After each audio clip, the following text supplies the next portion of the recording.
छत्तीसगढ़ में मराठा शासन का स्वरूप है वंशीय प्रशासनिक व्यवस्था केंद्रीय थी, किंतु 18वीं शताब्दी के प्रथम मार्ग तक यह कमजोर एवं नियंत्रणहीन हो गया था एवं आर्थिक स्थिति जर्जर थी। अधिकारी स्वेच्छाचारी हो गए थे। मराठों को अत्यंत दयनीय स्थिति में छत्तीसगढ़ प्राप्त हुआ। छत्तीसगढ़ में आधिपत्य स्थापित करने के पश्चात यह क्षेत्र मराठा राजकुमारों के अधीन कर दिया गया। यदि पूर्व के है-वंशीय शासन व्यवस्था में मराठों ने कई बड़ा मौलिक परिवर्तन नहीं किया, तथापि मराठे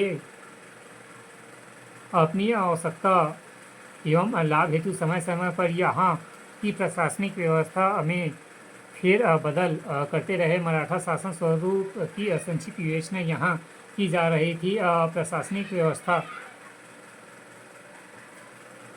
प्रशासनिक व्यवस्था भोसले राजकुमार बिंबाजी यहाँ के प्रथम मराठा शासक हुए। उन्होंने रतनपुर आकर यहाँ अपना प्रत्यक्ष शासन 1857 से 1887 स्थापित किया।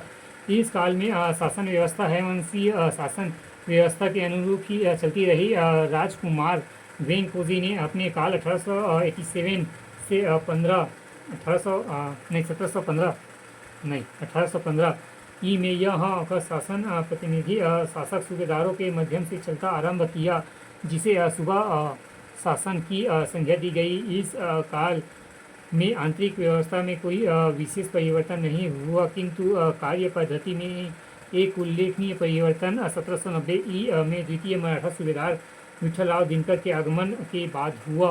उन्होंने राजस्व व्यवस्था में परिवर्तन करते हुए परगना पद्धति लागू की। इन्होंने पुरानी प्रशासनिक इकाई गढ़ों को समाप्त कर दिया। इन इकाइयों में है-वंशी शासकों द्वारा पदस्थ दीवानों और दाऊओं को हटा दिया गया। गढ़ों के स्थान पर समूचे छत्तीसगढ़ को परगनों के विभाजित किया गया। यह नवीन व्यवस्था नागपुर राज्य के अन्य हिस्सों में परिवर्तित व्यवस्था के अनुरूप थी। यह व्यवस्था यहाँ सन 1790 ई से लेकर 1818 ई तक विद्यमान रही। मराठों द्वारा गठित परगनों की संख्या 27 थी।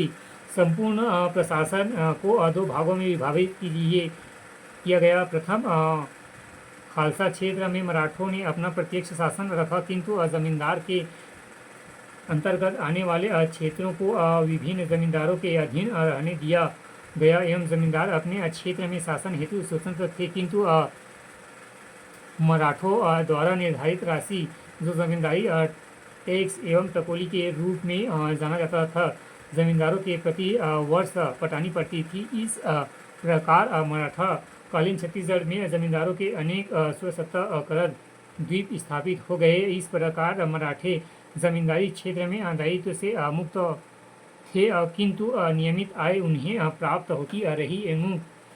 एग्न्यू एवं जेनकिंस के अनुसार मराठों द्वारा परिवर्तित राजस्व व्यवस्था को व्यवस्थित कर अधिकाधिक लाभ हेतु किया गया। इस परिवर्तन के द्वारा राजस्व की वसूली नियमित हुई और उसका लेखा जोखा व्यवस्थित तरीके से होने लगा।